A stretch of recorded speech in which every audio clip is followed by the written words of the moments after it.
Dan keluarga saya itu, saya masih sendiri yang menerima vaksin waktu itu. Istri saya tanya, kamu udah vaksin? Ya, saya vaksin. Keluarga saya tanya, kenapa kamu vaksin? Kamu tidak takut?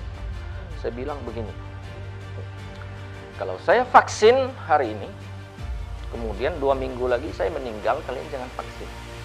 Nah, biarkanlah saya menjadi kelinci percobaannya kalian semua.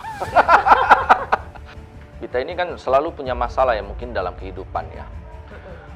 Begitu kita punya masalah, kadang-kadang kita merasa masalah kita itu adalah masalah terbesar yang ada di dunia ini. Benar, benar. Ya dah? Setuju. Artinya mungkin orang-orang lain tidak punya deh masalah sebesar yang saya alami, masalah saya yang paling besar nih, gitu. Because karena kita tidak melihat keluar. Begitu kita melihat keluar, kita jalan misalnya nggak usah lama-lama, setengah jam, 1 jam kita bawa mobil keliling di Medan misalnya, kita lihat. Nah kemudian kita kalau bisa kita turun, kita bicara dengan saudara-saudara yang mungkin yang banyak di pinggir-pinggir jalan itu yang susah-susah itu.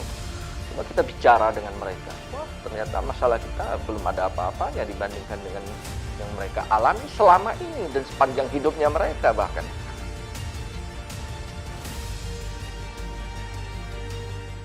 Hai Besti, balik lagi di podcast hari ini Amatok Kombur bareng Ma Olip.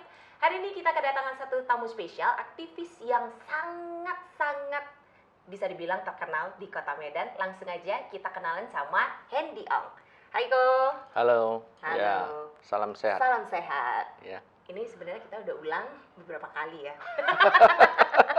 Biar lucu-lucuan, biar nggak terlalu kaku gitu ya. Bener gak sih bro? jadi awkward. Ya jadi Besti, sebuah kehormatan untuk kita hari ini bisa mengundang seorang Bro Hendy Ong ini datang sharing pengalaman tentang kegiatan sosial yang sudah Bro Hendy jalani ini. Boleh nggak sih sharing sedikit? Ya artinya kebanggaan juga kepada diri saya ya, artinya saya punya kesempatan dalam sesi ini untuk bisa sharing-sharing pengalaman, bagaimana saya bisa membagikan pengalaman dan mungkin sesi ini bisa menjadikan motivasi ya buat teman-teman yang mendengarkan atau nanti melihat sesi podcast ini, Iya. gitu. Sehingga ke depan teman-teman juga bisa menyisihkan waktunya sedikit untuk bisa melakukan kegiatan-kegiatan sosial maupun membantu orang-orang yang membutuhkan. Iya, tapi kan kalau yang kita tahu nih selama ini, apalagi anak muda sekarang ya, lebih memprioritaskan yang namanya kerja, cari cuan gitu. Kira-kira gimana cara Ko Hendy ini untuk memotivasi? Kita motivasi dulu anak muda ini. Ya cari cuan itu penting, karena misalnya gini, kalau anak-anak muda dia hanya menghabiskan waktu dengan kegiatan-kegiatan yang tidak jelas tentu tidak baik ya. Tapi ya artinya mereka juga harus kerja, cari cuan, karena ke depan mereka kan harus punya tanggung jawab keluarga ya. Apabila misalnya kalau yang sudah berkeluarga mereka punya tanggung jawab keluarga ya, tentu cari nafkah itu adalah prioritas. Benar. Gitu. Nah kemudian setelah cari nafkah, kemudian kita hidup ini kan bukan hanya diri kita sendiri aja. Benar. Atau dengan keluarga saja. Itu prioritas, ya toh. Tapi di luar daripada itu, tentu kita sebagai manusia kan kita punya tanggung jawab terhadap sesama. Ya artinya minimal kota yang tempat di mana kita tinggal dan mencari nafkah dulu. Kemudian untuk lingkup besarnya kan mungkin negara di mana kita tinggal. Dan yang lebih besar lagi mungkin dunia, tapi itu udah terlalu jauh ya kan. Ya, tapi artinya yang saya katakan yang kecil dulu lah, kota. Ya, dalam kota ini kan banyak sekali masyarakat dengan strata sosial yang berbeda-beda kan. Mulai dari yang lapisan dari tinggi sampai ke bawah. Mungkin kalau hari ini kita teman-teman yang saya doakan ya semuanya fine-fine saja ya. Tapi di luar sana kan masih banyak juga saudara-saudara kita yang masih hidupnya kurang beruntung, yang mungkin makan saja 3 kali sehari itu susah kan begitu. Nah, itu kan perlu kita bantu kan, kita mengulurkan bantuan. Nah kemudian di luar daripada ini, hidup ini kan bukan hanya di dunia ini, ya kan ada life after death, gitu. Ya, artinya kan ada, kita percaya ya semua kita. Iya, percaya dong. Harus menimbun banyak perbuatan baik Ya, gitu ya. kita percaya kan. Jadi artinya kan ada kehidupan setelah nanti kita selesai di dunia ini, gitu. Benar. Nah, jadi artinya di dunia ini kan kita kalau sebisa mungkin kita memiliki kesempatan dan kita manfaatkan untuk pelan-pelan mengumpulkan tanah di surga, itu biasa istilah saya. Amin. Iya, keren-keren. Tapi yang aku penasaran nih ya, Bro Hendy, apa yang menjadi pemicu?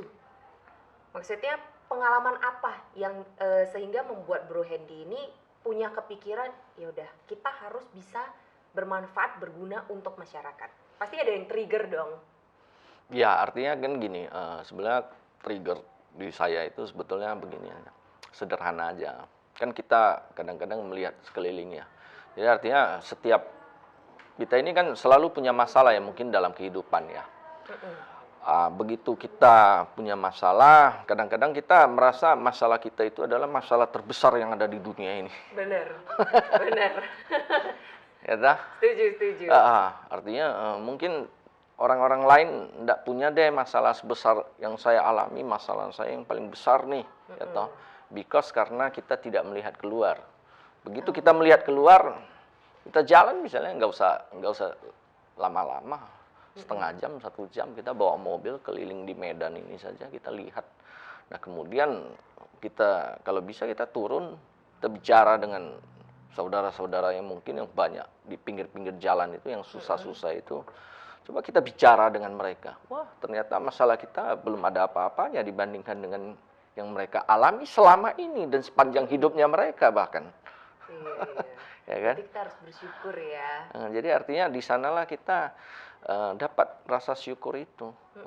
Jadi artinya kadang-kadang kan begini, kaya, miskin, sukses, gagal, itu abstrak. Itu adalah sebuah kata yang abjad, yang abstrak menurut saya, ya toh. Artinya ukurannya itu blur, abu-abu. Iya, pokoknya beda-beda ya, perspektif tiap orang itu beda. Beda, ya. Jadi kaya, kalau kita mau lihat orang kaya, ya ukuran kita itu sekaya apa? Itu sekaya Mark Zuckerberg, sekaya siapa, Jeff Bezos, sekaya apa? Kalau orang sekaya mereka itu kan mungkin ukuran kekayaan mereka itu sudah hanya tinggal nambah ya saya kira. Apa mereka sanggup menghabiskannya itu semua? Kita makan juga cuma 3 kali sehari, ya kan, makan 5 kali, toh kita udah berat sekali untuk jalan. Iya, benar, Ya kan? benar. Nah, jadi artinya itu kan hanya angka kan begitu. Tapi kadang-kadang kan kita melihat juga orang yang mungkin dia ukuran kekayaannya is okay lah ya, berkecukupan ya kan, tapi artinya dia sudah sangat happy sekali. Happy dengan keadaan dia ya. Itu kenapa? Karena ada rasa syukur. Tapi kadang-kadang kan kita melihat juga ada orang yang rumahnya itu seperti istana, mobil mewahnya berderet-deret, tapi dia unhappy. Dia selalu merasa kekurangan. Merasa ada yang kosong gitu ya. Karena dia belum bersyukur. Jadi dia masih ngejar terus. Artinya rasa syukur itu belum timbul dalam dirinya. Keren banget. Aduh, mari kita tepuk tangan. Ini awal-awal kita sudah diberi motivasi yang sangat wow, powerful banget ini Besti. Nah, Bro Hendy, aku pengen tahu nih kegiatan-kegiatan sosial yang sekarang sedang dijalanin itu apa aja? Kalau yang terakhir-terakhir ini memang saya banyak melakukan kegiatan vaksin ya. Because karena di dalam 3 tahun terakhir ini kan kita tahu ya, artinya dunia ya, bukan hanya negara kita, dunia ini sedang dilanda pandemi COVID-19. Ya, di mana pandemi ini tidak pandang bulu. Artinya mungkin hampir rata semua negara yang ada di dunia ini sudah terdampak oleh pandemi ini. Ya. Dan dampak pandemi ini tentunya bukan hanya masalah kesehatan saja, tapi dampak pandemi ini kan ada efek ada efek dominonya ya, bisa masuk ke dampak sosial, dampak ekonomi, ya toh. dan lain-lain. Ada dampak politiknya juga sedikit. Seperti itu. Jadi artinya terakhir saya melihat mungkin dunia sudah menemukan sebuah cara, ya. Artinya adalah prosedur kesehatan, ya, prokes itu yang kita kenal dengan prokes itu tetap wajib. Nah, kemudian adanya vaksin, ya toh. Vaksin ini bukan alat kekebalan, ya, ingat, teman-teman. Vaksin bukan alat kekebalan. Jadi artinya bukan begitu kita menerima vaksin COVID, terus kemudian kita sudah menjadi Superman. Oh no. Sudah kebal sama COVID? Enggak ya? Ini berarti hanya alat bantu gitu? Vaksin ini adalah alat penurun resiko. Oh, penurun resiko. Iya, sama. Jadi artinya vaksin ini kan vaksin yang ada di dunia ini. Itu kan bukan barusan ada muncul hari ini. Ya. Jauh-jauh sebelumnya itu kan mungkin sudah banyak vaksin-vaksin ya. Mungkin kalau kita yang punya anak kan kita tahu ya. Mulai dari dia barusan lahir, mungkin sampai umur 5-6 tahun, mungkin belasan sampai puluhan jenis vaksin yang harus dia terima kan begitu ya. Ada vaksin polio, apa macam-macam lah. Jadi artinya apakah vaksin yang sebelum-sebelumnya itu juga memproteksi si anak tersebut itu sehingga tidak kena penyakit itu? Oh, belum tentu. Iya, benar. Ya, tapi menurunkan risiko. Menurunkan risiko. Jadi sama, vaksin COVID ini adalah penurun risiko. Berarti dari tahun 2019 terjun di sebagai aktivis untuk membantu vaksinasi? Oh, belum. Jadi begini, belum, ya? tahun 2019 bulan 9 itu, kalau saya tidak salah itu bulan 8 atau bulan 9 itu pertama sekali di China pandemi COVID. Oke, Indonesia belum masuk. Belum ya? Belum. Di China, ya toh, di China lockdown, kemudian menjembar ke negara-negara yang sekitarnya, kemudian masuk ke daratan Amerika sana, mulai kena, terus kemudian turun ke bawah. Persisnya Indonesia kena itu bulan Maret 2020. 2020, lockdown semua. Benar. Lockdown. Vaksin belum ada. Belum. Waktu itu belum ada. Lockdown semua. Waktu itu kita kenal sama yang namanya the new normal. Iya, benar, the new normal. The new normal. Semua orang menjadi enggan untuk keluar dari rumah masing-masing, because karena takut kita menghadapi musuh yang tidak terlihat. Benar. Dan kita belum ketahui apa ini. Iya. Memang namanya COVID, tapi apakah itu? Banyak yang masih belum tahu. Dan tidak ada satu negara pun yang memiliki satu resep yang paling jitu. Semuanya masih hanya mencoba-coba. Masih meraba-raba ya semua. Semua mencoba-coba, because ini adalah hal yang baru. Nah, kemudian setelah berjalannya waktu, kemudian mulai ada satu formulasi, artinya COVID ini kita bisa proteksi dengan apa? Dengan memakai masker waktu itu. Vaksin ini kelemahannya apa? Kalau kelemahan dia, kalau ketemu dengan alkohol misalnya, kalau kita rajin mencuci tangan itu artinya kan tangan kita ini kan banyak memegang-megang ya kalau di luar itu, sehingga bisa nempel virus dan kemudian masuk ya, dan masuknya itu melalui 3 cara ya, melalui mulut, hidung, dan salah satunya mata. Jadi artinya ada inilah kelemahannya. Jadi kemudian dilakukanlah proteksi seperti itu, prokes ya. Jadi waktu the new normal itu saya di rumah itu saya bosen, bener. Karena saya sudah belasan tahun saya selalu banyak menghabiskan waktu itu di luar rumah. Selain melakukan kegiatan usaha saya sendiri, dan kemudian saya banyak menyisihkan waktu itu untuk melakukan banyak sekali kegiatan-kegiatan sosial ya sebelum-sebelumnya. Jadi begitu pandemi di tahun 2020 itu saya bosen sekali, saya bener bosen. Bosen dan pengen cari solusi nggak sih? Benar, saya pengen cari solusi dan kemudian saya tidak tahu apa yang bisa saya lakukan. Iya. Apa yang saya bisa lakukan saya bingung. Ya tahu waktu itu saya bosen sekali. Nah kemudian waktu itu pertama itu saya di rumah itu 2 bulan itu saya belajar masak. Banyak yang jadi koki dadakan ini banyak yang jadi pandemi. Koki dadakan. Jadi kemudian di rumah itu saya masak lah. Saya bilang istri, kamu nggak usah masak, kali ini giliran saya yang masak. Saya masak macam-macam gitu. Nah kemudian setelah masak-masak itu kan lama-lama bosen juga. Bosan ya, benar.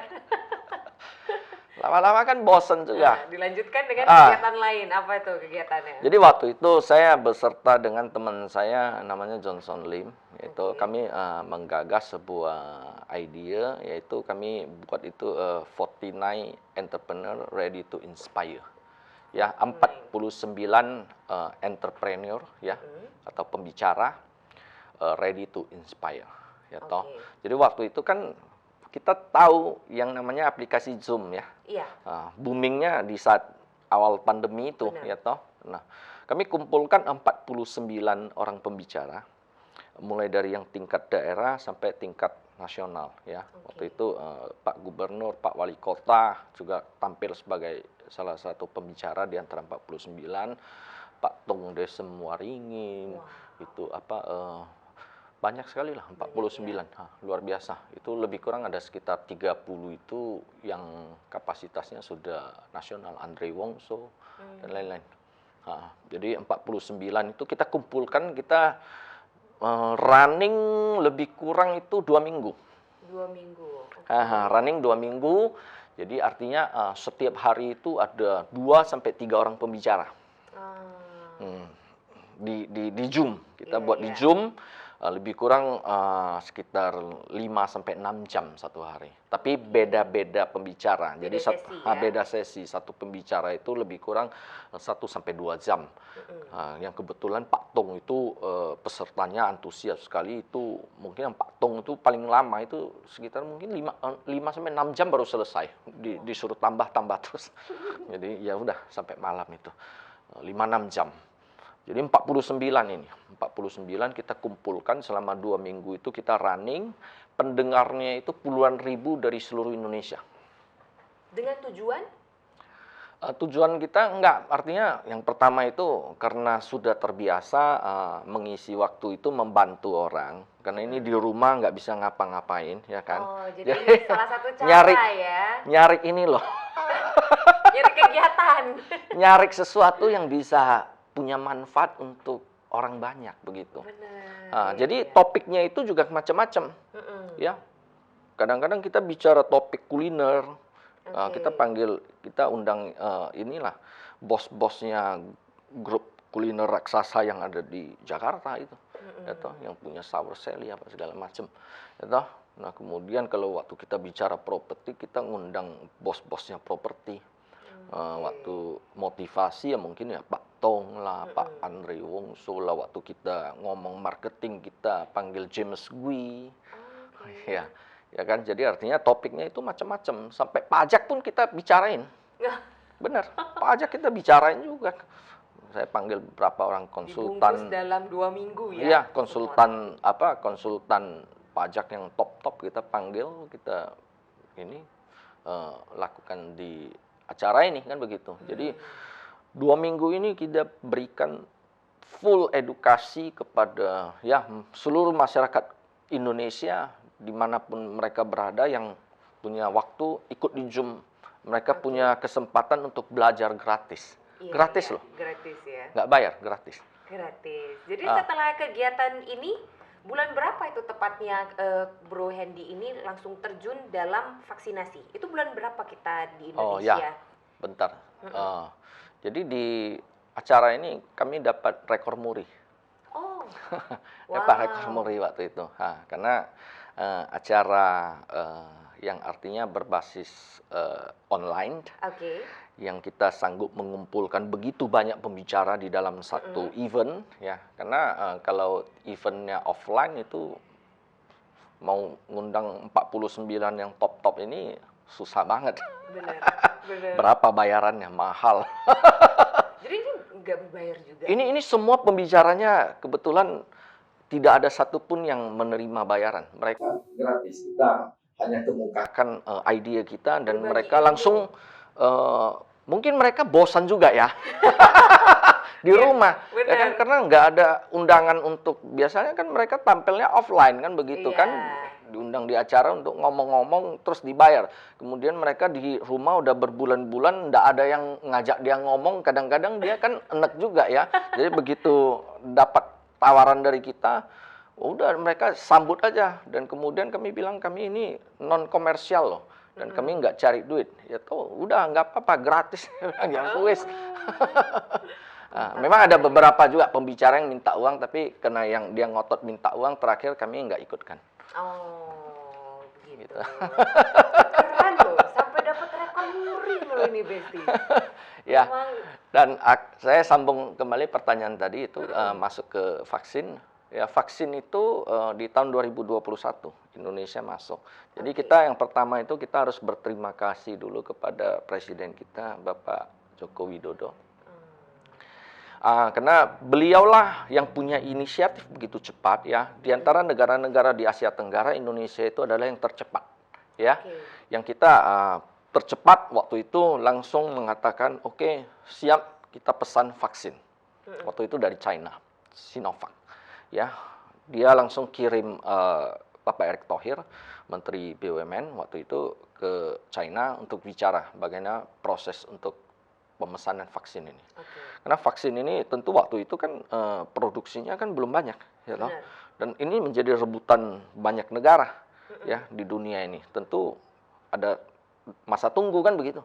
Jadi artinya Indonesia tercepat untuk negara-negara di kawasan Asia Tenggara. Nah, kemudian ada lagi kendalanya. Setelah pesan vaksin ini udah pesan nih. Kan lockdown. benar. Banyak negara lockdown. Pesawat nggak bisa terbang kan? Iya. Gimana vaksinnya itu terbang ke Indonesia? Nggak bisa. Ya, waktu itu ada kendala seperti itu. Nggak bisa. Artinya pesawat komersil nggak bisa terbang, pesawat kargo nggak bisa terbang. Nah, kita harus terima kasih juga sama Menteri Pertahanan Republik Indonesia, Bapak Prabowo Subianto. Jadi waktu itu dia punya inisiatif, ya sudah, kalau memang nggak bisa terbang, gua kirim pesawat tempur. Pesawat tempur boleh dong, karena itu pesawat khusus. Benar.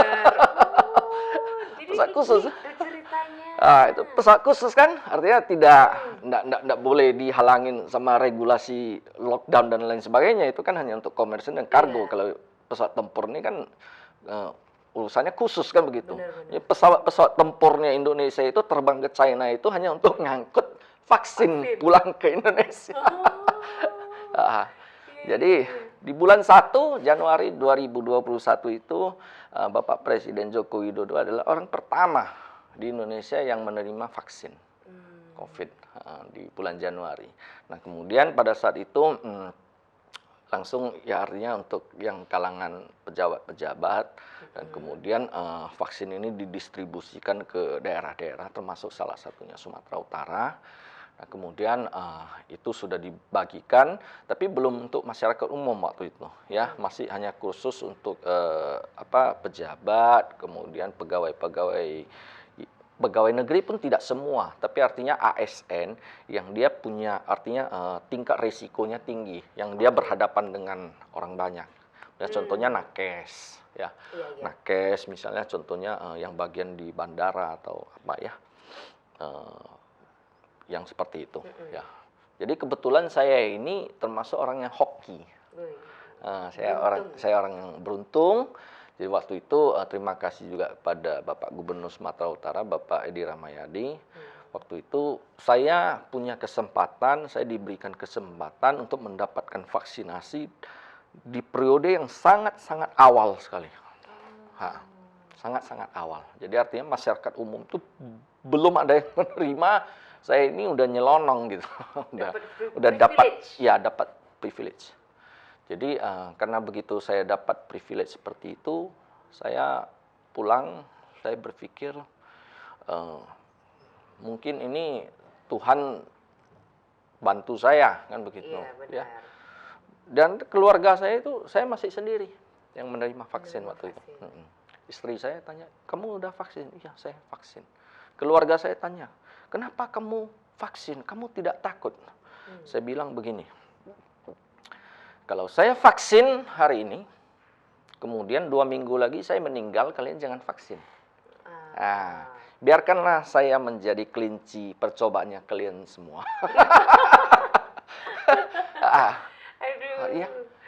Because Kalau tidak ada yang try, Iya. siapa yang tahu? Iya, who knows, Ah, benar. Jadi makanya kan luar biasa. Presiden loh dia. Iya. Dia terima pertama loh. Orang pertama. Kalau dia mati gimana? Iya. Kan artinya dia yakin ya. Jadi dia terima dulu, artinya sebagai contoh. Dan saya juga di keluarga saya seperti itu. Saya katakan semua, nggak apa-apa. Saya terima dulu. Ada masalah ya kalian nggak usah. Tapi kalau saya tidak bermasalah, kalian harus Vaksin. ikut vaksin. Jadi saya dapat vaksin. Waktu itu vaksinnya itu masih intervalnya 14 hari. Yang awal-awal Sinovac. Oh, Ya. iya. Saya terima yang 14 hari. Nah kemudian setelah itu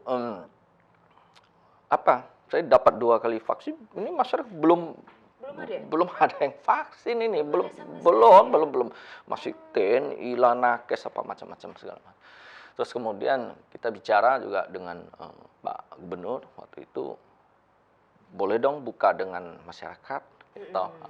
Jadi waktu itu kan begini, vaksinnya itu belum semasif sekarang ya. Saya cerita ini tahun 2021 awal, belum semasif sekarang.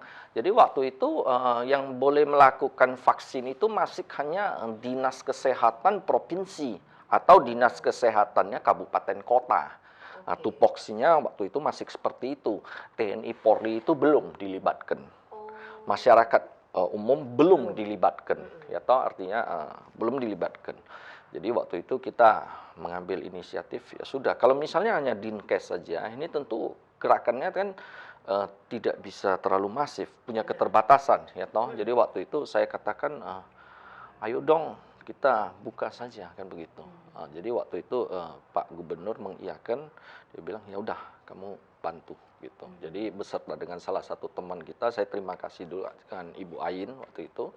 Kita sama-sama kita lakukan waktu itu awal-awal saya lakukan vaksin itu nggak banyak orang, hanya sekitar 1 hari cuma 200 orang waktu itu. Gelar yang pertama ya? Gelar yang pertama 200 orang, itu pun saya barengi dengan seminar. 200 orang saya daftarkan dulu 200 ini. Saya undang salah satu pembicara dokter juga, dia kan dokter dari USU, kebetulan salah satu tim kedokterannya Pak Gubernur, ya toh. Sebelum vaksin ini kita seminar dulu, seminar tentang vaksin. Edukasi dulu. Ya dong, karena kan orang takut. Benar, iya. Ya, kita bicara dulu tentang vaksin, seminar dulu 1 jam, ya kan. Setelah itu baru dilakukan acara vaksin. Oh, ternyata it's okay. Gitu. Terus kemudian itu yang awal saya kerjasama dengan pemerintah Provinsi Sumatera Utara. Kemudian dengan pemerintah Kota Medan waktu Pak Bobi, waktu itu Pak Bobi belum dilantik nih. Belum dilantik. Ya toh. Nah kemudian saya utarakan waktu itu pasar, ya, pedagang pasar. Waktu kebetulan saya ada satu pasar tradisional di Medan, pasar Titik Kuning, pasar Tikung waktu itu. Jadi saya katakan pasar ini kan tempat berinteraksi banyak orang. Tentu di sana ya virus itu bisa punya kesempatan dong untuk menyebar kan. Jadi dia bilang it's okay, lakukan. Waktu itu juga nggak banyak orang, 400 orang. 400 orang 1 hari. Hari pertama Pak Bobi masuk kerja, hari pertama lah itu kami lakukan acara vaksin, dan tempat pertama yang dia kunjungi itu adalah tempat ini. Pasar Titik Kuning, meninjau acara vaksin massal. Tempat pertama yang dia kunjungi waktu dia benar-benar on duty di hari pertama. Setelah dilantik. Iya, luar biasa ya. Nah, kemudian bergulir, berjalan. Setelah itu TNI Polri sudah dilibatkan oleh pemerintah pusat. Kemudian saya juga bergandengan dengan pemerintah dengan TNI dan dengan Polri juga. Kemudian saya kerjasama juga dengan banyak pihak ya. Jadi artinya saya juga dalam kesempatan ini saya terima kasih juga sama Bapak Indra Wahidin ya. Melalui beliaulah teman-teman Indonesia Tionghoa Sumatera Utara dan Indonesia Tionghoa Kota Medan dan kabupaten lainnya yang ada di Sumatera Utara itu semuanya sama-sama melakukan kegiatan vaksin. Terus kemudian saya terima kasih juga dengan Bapak Juswan, Bapak Peter Suhendra, ya melalui mereka berdua itu grup Mitsu itu banyak berkolaborasi untuk melakukan vaksin. Terus kemudian dengan Ibu Ain ya kita ada yang namanya relawan Skyview waktu itu. Di awalnya itu kami begitu dapat lampu hijau dari Bapak Gubernur, saya lakukan acara vaksin massal itu 2 bulan non-stop. Setiap hari? Setiap hari kecuali hari Minggu dan tanggal merah. Jadi waktu itu dari 200, 400, lama-lama satu hari itu 500, lama-lama 700, 800, 1000 orang. Dan berlokasi di? Waktu itu di Skyview Apartment. Oh, Skyview Apartment. Skyview Apartment. Jadi pelan-pelan nambah ini. Pelan-pelan nambah. 2 bulan non-stop saya lakukan acara vaksin. Wow. Waktu itu. Setelah itu selesai, saya mulai menggandeng banyak organisasi-organisasi yang ada di Kota Medan ini untuk lakukan di banyak tempat dan massal semua. Terima kasih juga kesempatan kali ini kepada Bapak Pak Bibi, ya, the legend sosialnya Kota Medan dengan grup Rotary dia, Ibu Fenty, Tony Wong, itu terima kasih juga, mereka juga bersama dengan kita berkolaborasi, ya. Terima kasih juga dengan Dr. Erwan Topen dan Ibu Elis itu dengan dokter Covisnya. Jadi ada satu organisasi nirlaba yang yaitu dokter Covis, mereka itu grupnya dokter-dokter semua ini, dokter. Ya toh, mereka banyak membantu saya. Ya artinya tenaga kesehatan itu kan terbatas sekali waktu itu. Bener. Ya kan begitu vaksinnya ada, tukang cucuknya kurang. Benar. Belum lagi rumah sakit juga membutuhkan banyak. Iya. Kan? Jadi makanya kita lihat, saya kan melihat di puskesmas itu satu hari vaksin 200 orang. Mulainya jam 9 pagi, pulangnya jam 6 sore. Wah, kesian juga pesertanya itu. Ya toh nunggunya seharian kan. Jadi makanya saya lakukan, saya sampai create sebuah sistem bagaimana vaksin massal itu bisa berjalan dengan cepat, efektif, nyaman, orang tidak perlu antri terlalu lama, selesai dengan baik. Oke, berarti menemukan di awal itu menemukan satu hambatan. Ya artinya kan kita belum, acara vaksin massal itu kan belum pernah orang lakukan. Selama ini belum pernah. Iya. Mana ada yang lakukan acara vaksin massal sebelum pandemi? Iya. Ya kan, mana ada? Kan Nggak begitu. ada. Begitu pandemi ini kan ya kita learning by doing. Tapi ya artinya hambatan-hambatan itu hambatan-hambatan kecil. Saya kira saya perbaiki terus setiap sesi, saya perbaiki sehingga sekarang sudah menemukan satu formula yang ideal. Sekarang saya vaksinnya itu 3.000 orang satu hari itu 5 jam selesai, Bu. Keren banget. Satu orang itu begitu dia datang sampai dia selesai menerima vaksin itu nggak akan lebih dari 30 menit sampai 45 menit. Itu sudah proses loh, mulai dari dia datang, mendaftar, dia harus melakukan screening kesehatan, dia harus mengisi administrasi, dia harus cek tensi, macam-macam sampai dia disuntik. Terus kemudian observasi. Itu kan ada proses. Iya, prosesnya ini saya pastikan kalau acara yang saya lakukan itu satu orang itu antara 30 sampai 45 menit dia udah selesai, boleh go home. Berarti sampai hari ini sudah berapa? Lebih kurang 100.000 lebih lah. 100.000 lebih orang yang vaksin. Ya, yang di tangan saya. Dan kalau yang di Medan ini kan udah banyak. Tidak membayar 1% pun. Enggak. Kami enggak menerima bayaran atau dari peserta, enggak. Keren banget, ini benar-benar pahlawan loh ini, Besti. Cuman artinya gini, saya terima kasih juga karena banyak organisasi yang mendukung, ya. Kita harus ingat ya, vaksin itu gratis. Vaksin gratis disediakan pemerintah, operasional enggak dong. Oh iya, betul. Nah, operasionalnya gimana? Ya makanya saya terima kasih banyak organisasi yang mendukung saya. Gitu. Jadi artinya operasional nggak gratis, panitianya itu kan perlu makan. Benar. Ya kan? Benar. Nah, terus kemudian peralatan-peralatannya segala macam ya kan, kursi meja macam-macam lah semua. Ya kan itu semuanya kan perlu biaya. Gitu. Jadi artinya mungkin Tuhan buka jalan waktu itu, saya katakan ya udah Tuhan kalau you mau pakai saya di sini ya sudah. Saya lakukan gitu, ya udah saya lakukan dan enggak no problem lah.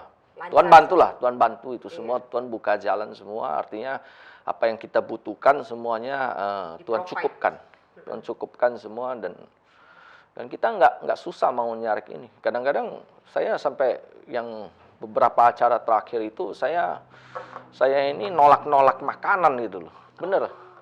nolak makanan ini. Saya begitu saya umumkan kita mau buat acara vaksin itu, teman-teman telepon, gua sumbang makan ini deh, gua sumbang ini deh, gua sumbang makanan ini deh, macam-macam makanan kita enak-enak loh.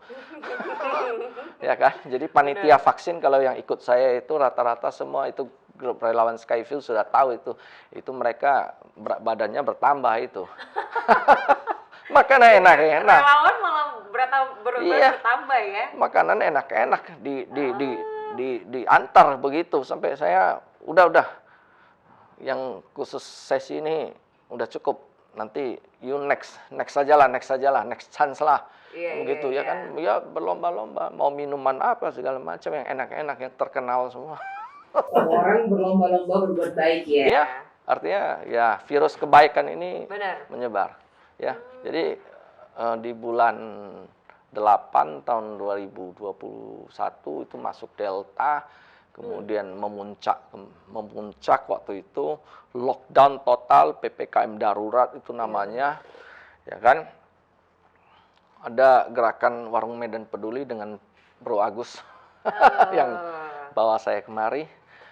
Ya, waktu itu ya begitu. Jadi lockdown total darurat, ya gerakan Medan Peduli ini bagus sekali kan. Saya termasuk salah satu seorang yang involved lah di dalamnya, itu membantu. Jadi kita bantu banyak warung-warung kecil, UMKM kecil yang terdampak waktu itu. Kita bagikan kurang lebih dari 100.000 makan ke masyarakat yang membutuhkan. Berarti langsung door to door ke rumah? Enggak. Jadi waktu itu konsepnya begini. Kita datangin satu warung yang terdampak misalnya. Ini warung ini kan darurat. Orang nggak boleh keluar rumah. Gimana beli makanannya dia? Benar.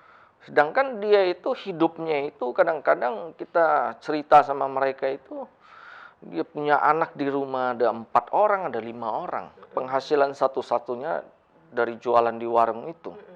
Satu hari nanya dia, "You jualan dengan darurat seperti ini, berapa yang kamu berhasil jual?" Kadang-kadang 2 bungkus, kadang-kadang enggak, buka dasar. Sejago-jagonya 5 bungkus. Wah, 5 bungkus ini gimana? Labanya itu untuk menghidupi keluarga kan begitu. Benar. Nah kemudian, oke, stok kamu berapa banyak sih yang kamu bawa untuk kamu jual satu hari ini? Kadang-kadang cuma 30. Banyak-banyaknya 50. Wah kesian, terjual semua pun mereka kadang-kadang masih susah saya kira ya kan. Satu porsi itu cuma 10.000. Ya kan?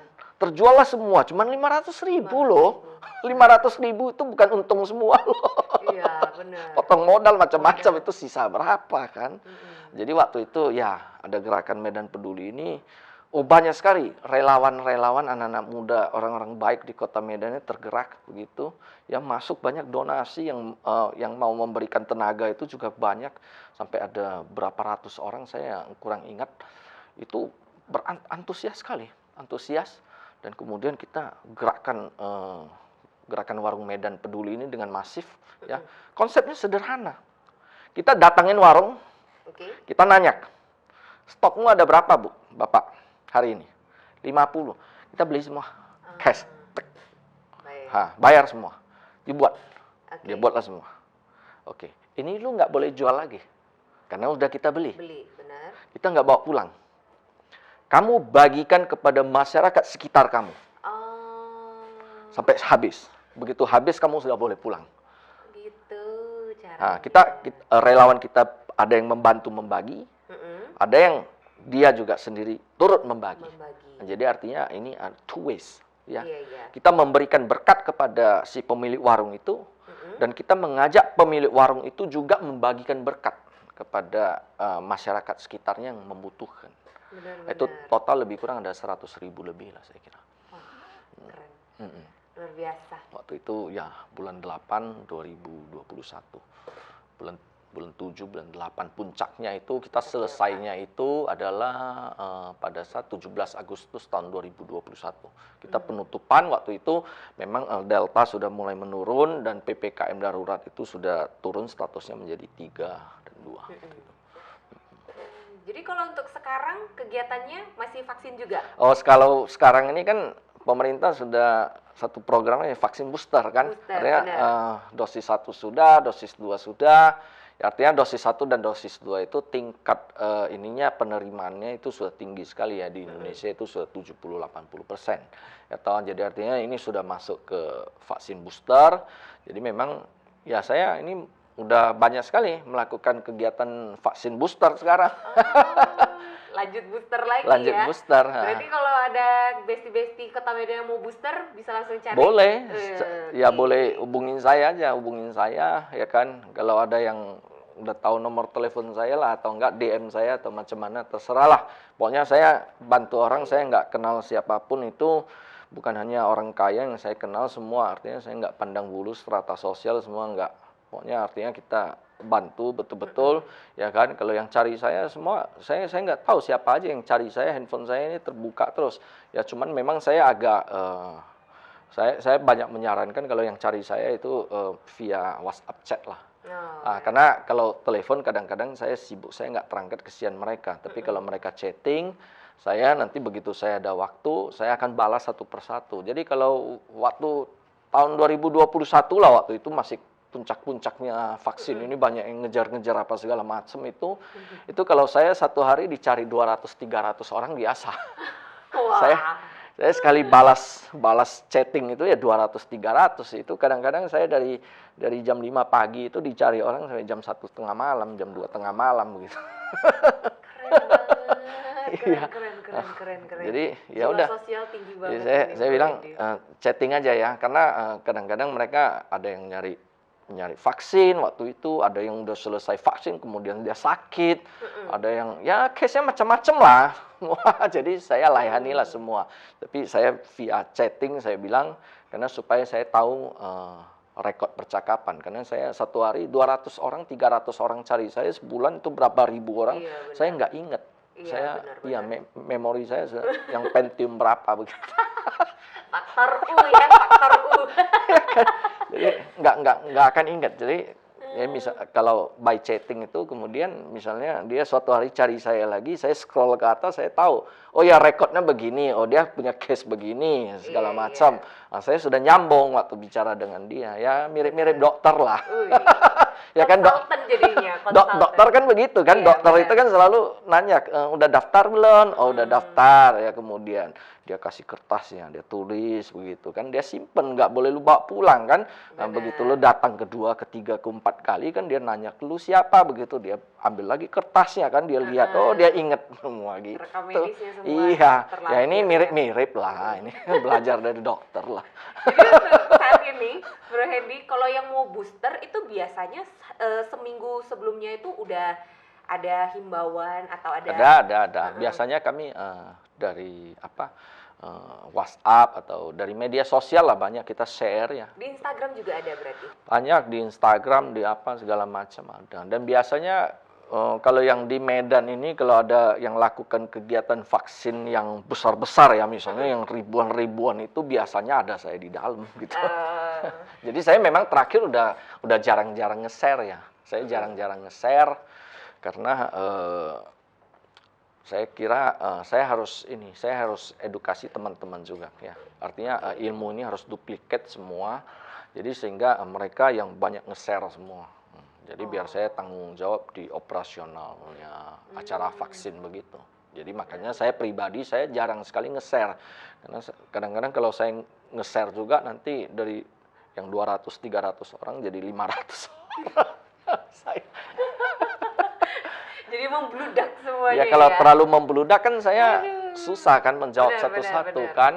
Itu kadang-kadang saya menjawab satu-satu aja itu kadang-kadang perlu 2-3 jam, 3 jam gitu. Iya. Berarti ada Instagramnya yang khusus untuk Enggak. organisasi? Oh, Enggak. ya? Jadi karena ini kan gini, saya menggandeng banyak organisasi. Oke. Jadi artinya tentu ada organisasi tertentu ya kan, ada organisasi A dengan organisasi B, ada yang misalnya mereka bisa berkolaborasi, ada yang mereka juga tidak mau berkolaborasi, mereka harus jalan sendiri. Jadi sehingga saya tidak mau menciptakan satu payung karena ada yang organisasinya kan harus jalan masing-masing kan, Oh, seperti oke, itu. oke, Jadi ngerti. yang penting saya gandeng mereka, gandeng, saya duplicate ininya, ilmunya, dan udah bisa jalan semua gitu. Ya, tapi saya tetap banyak involved di dalam. Oke, berarti sampai sekarang masih tetap ada kegiatan booster ya? Ada minggu kemarin 3.000 orang di Cemara Asri Oh, oke. vaksin booster waktu Pfizer dan Astra. Mungkin pertanyaannya, perlu nggak sih booster? Perlu. Jadi begini, vaksin ini kan begini. Cara kerja vaksin ini begini. Macam-macam ya vaksinnya. Sekarang kan mereknya banyak ya. Iya. Ya, ada Sinovac, ada Sinopharm, ada Pfizer, ada Moderna, ada Astra, ada ini terakhir masuk di Indonesia ada Johnson & Johnson ya. Oh, udah masuk Johnson & Johnson. Ada Johnson & Johnson. Nah, kemudian sistemnya ini metodologi daripada vaksin ini kan berbeda-beda ya toh, cara kerjanya. Nah, tapi sederhananya begini.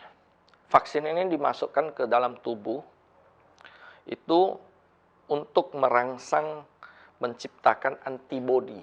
Jadi tubuh kita ini juga luar biasa, ini dikasih Tuhan. Begitu ada zat asing masuk, dia akan membentuk satu pasukan perang dia di dalam tubuh untuk mengenali si orang asing yang masuk ini. Oke.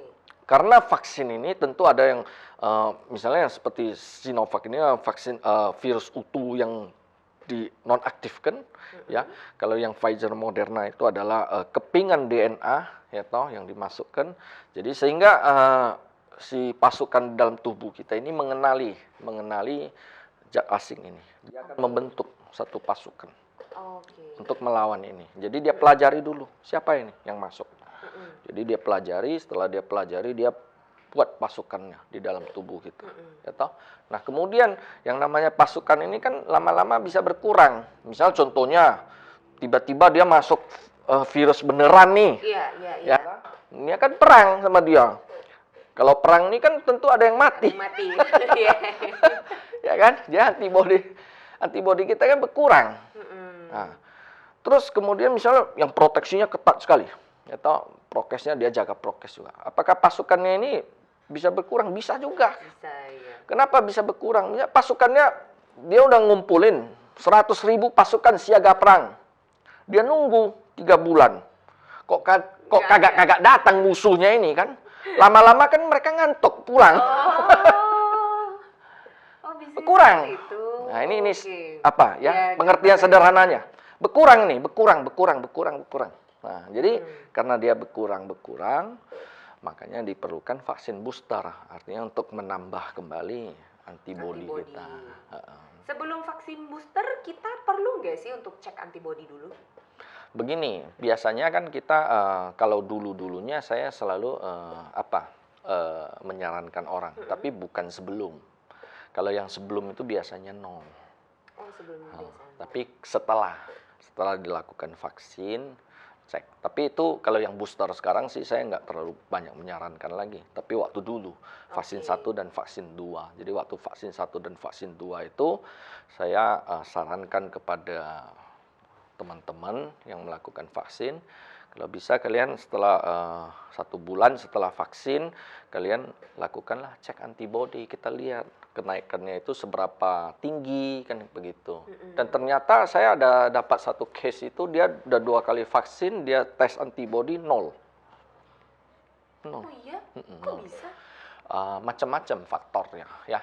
Untuk bisa dia tidak membentuk antibodi di dalam diri itu setelah dia menerima vaksin itu faktornya banyak sekali. Tapi setelah saya observasi pada orang tersebut, ternyata orang tersebut dia rutin mengkonsumsi yang namanya obat antibiotik. Jadi salah satu ini antibiotik itu dia bisa mengurangi tingkat ini pertumbuhan antibodinya itu, karena dia berlawanan. Edukasi juga ya ini buat teman-teman. Mungkin ada yang udah vaksin booster, kemudian merasakan gejala dalam 3 hari, itu boleh nggak konsumsi antibiotik? Berarti nggak boleh? Biasanya kan begini, kalau yang setelah vaksin booster, kemudian dia ada sedikit demam apa segala macam, itu kan kami biasa sarankan paracetamol aja. Oh, paracetamol aja ya? Nggak usah sampai antibiotik. Itu biasanya oke, 2-3 hari, 4 hari udah berkurang lah.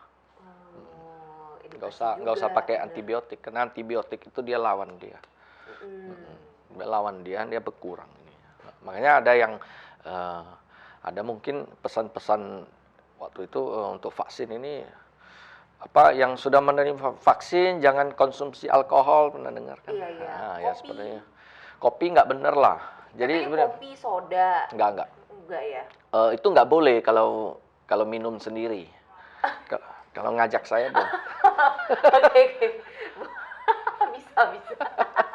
Padahal udah serius ini. Oh, Ya, berarti nggak ada hubungan gitu nggak ada ya? kaitannya. Tapi kalau alkohol ya. Oh, kalau ada alkohol ya. Iya, karena alkohol itu ya alkohol dalam dosis yang tinggi ya maksudnya ya. Nah, itu bisa menghambat dia punya pertumbuhan antibodi. Tapi kalau soda, kopi ya enggak lah. Enggak ya, itu sudah tidak nyambung ya. Enggak. Oke, oke, oke. Mau minum dulu, bro? Yuk, kita Boleh. minum dulu. Kita toast dulu ini untuk pahlawan kita, pahlawan Kota Medan. Saya minum minuman terenak di dunia, teh pahit dingin dari Lim Kok Tong. Wih, keren. Berarti memang doyan teh pahit. Jadi gini, karena saya banyak hidupnya di jalan, Wih, di lapangan ya. banyak hidupnya di jalan, yang paling gampang dicari itu apa? Teh. Bener. Terus apa? Karena saya suka minuman dingin. Cuaca di kota ini panas. Jadi teh pahit dingin. Jadi mau masuk ke warung yang paling kumuh sekalipun pasti ada. Iya, iya, iya. Ya toh? Bener. Tapi kalau misalnya minuman favorit saya itu adalah apa ice frappuccino entah apa-apa segala macam, Mewah sekali. kan susah. Iya, iya, bener. Ya toh? Bener, Nah, bener. kalau saya kebetulan lagi di agak-agak pelosok sana, di pinggiran sana kan susah dapatnya. Jadi makanya favorit saya adalah teh pahit dingin. Di mana aja bisa. Di mana aja bisa. Jadi ya udah berapa puluh tahun lah saya minum teh pahit dingin. Aduh, keren, keren, keren, keren. Boleh nih. Jadi mulai sekarang minumnya teh pahit dingin aja. Dan Es teh. iya, nggak boleh pakai gula. Saya nggak Iya. mau pakai Oh gula. iya, jangan pakai gula ya. Gula jahat ya. Iya, nggak boleh. Nggak pakai gula. Mungkin terakhir nih Bro Hendy, yang pengen aku tanyakan ini, kan berarti kegiatannya banyak banget nih. Apalagi sekarang udah nggak ada PPKM segala macem, Iya, iya. ya kan? Udah menurun lah, lagi Menurun. menurun ya. Gimana cara Bro Hendy untuk meluangkan waktu antara pekerjaan, kegiatan sosial, kemudian bersama keluarga? Keluarga itu tetap prioritas ya. Tapi kan keluarga juga nggak mungkin 24 jam kan dengan Iya, kita benar. kan. Jadi artinya kan istri saya, anak-anak saya kan mereka punya kegiatan mereka masing-masing juga kan. Mereka harus sekolah apa macam-macam. Jadi artinya yang di tengah-tengah mereka lakukan kegiatannya mereka ya. Ya saya juga sisihkanlah waktu saya ini. Yang penting kita pintar-pintar mengatur waktu saja. Yang penting itu kan ada balance-nya. Nah, tapi kalau biasanya malam saya itu udah selalu dengan keluarga gitu, dengan anak istri lah ya. Walaupun kadang-kadang waktu lagi sibuk-sibuknya tahun kemarin itu memang saya di rumah dengan mereka, tapi saya di depan komputer membalas chattingan orang. Aduh, memang ini kegiatannya di rumah pun masih ada kegiatan Ya ya. karena waktu di pagi sampai sore itu saya lakukan kegiatan vaksin, ya toh. Ya terus kemudian malam saya pulang ke rumah dengan mereka biasa makan sama lah kan. Nah, jadi lebih kurang biasanya saya waktu saya limitnya itu jam 9 jam 10 begitu kan. Jam 9 jam 10 mereka sudah istirahat, saya udah depan komputer. Jadi satu harian itu chattingnya itu saya mulai balas di jam sekian gitu loh. Nah, saya balas semua. Memang keren banget. Terus kemudian sembari balas chattingan orang, kemudian saya siapkan preparing hal-hal yang berkaitan untuk acara besok. Iya. Gitu. Saya Pokoknya lakukan. semua udah disusun rapi ya. Disusun, nah, jadi biasanya saya sampai jam 2 tengah malam gitu baru tidur. Dan saya selalu bangun jam 6 pagi. Kenapa? Sudah belasan tahun mungkin, saya nggak tahu. Walaupun tidurnya itu hanya 2-3 jam gitu. Enggak, 3 sampai 4 jam. 3 4 jam lah, jam. 4 jam sampai 5 jam lah. Saya jarang tidur lama-lama. Paling lama saya tidur 6 jam sih satu hari. Sudah lama lah, sudah belasan tahun begini. Waktu itu berharga ya. Jadi Ya. 4 jam aja tidur udah cukup ya berarti ya. Ya, cuman kadang-kadang kalau waktu misalnya kita ngantuk di siang hari, kita nyurik-nyurik. 15 menit gitu, 15 menit per jam enak sekali loh, bener, 15 menit boleh, gitu. boleh. Nanti boleh kita coba. Itu cara orang Jepang gitu. Iya bener, aku juga pernah dengar itu caranya. Jepang gitu, tidur 15 menit udah. Keren, luar biasa sekali. Oke, seru banget ya nih cerita-cerita kita hari ini. Thank you Bro Hendy yang sudah mau datang ke Ya, sini. terima kasih ya. Luar Jadi biasa. mungkin pesan terakhir bagi teman-teman yang belum melakukan vaksin booster, ayo manfaatkan kesempatan mumpung pemerintah sudah memberikan fasilitas yang begitu baik. Lakukan saja vaksin dimanapun tempat Anda berada, di mana yang bisa melakukan vaksin, acara vaksin, pergunakan kesempatan itu. Jadi sehingga pandemi ini cepat berlalu, ekonomi bisa bangkit kembali, Indonesia bisa pulih seperti sedia kala, dan kegiatan-kegiatan kita semua, aktivitas kita bisa kembali normal seperti sebelum pandemi. Ya, salam sehat untuk Indonesia. Salam sehat. Yeay. Thank you Besti untuk kamu yang stay tune terus di podcast Amata Kumpul Bareng hari ini. Jangan lupa like, subscribe, komen, dan share. Jangan lupa juga untuk aktifkan lonceng notifikasi supaya tahu episode berikutnya. Kita jumpa lagi ya. Bye-bye.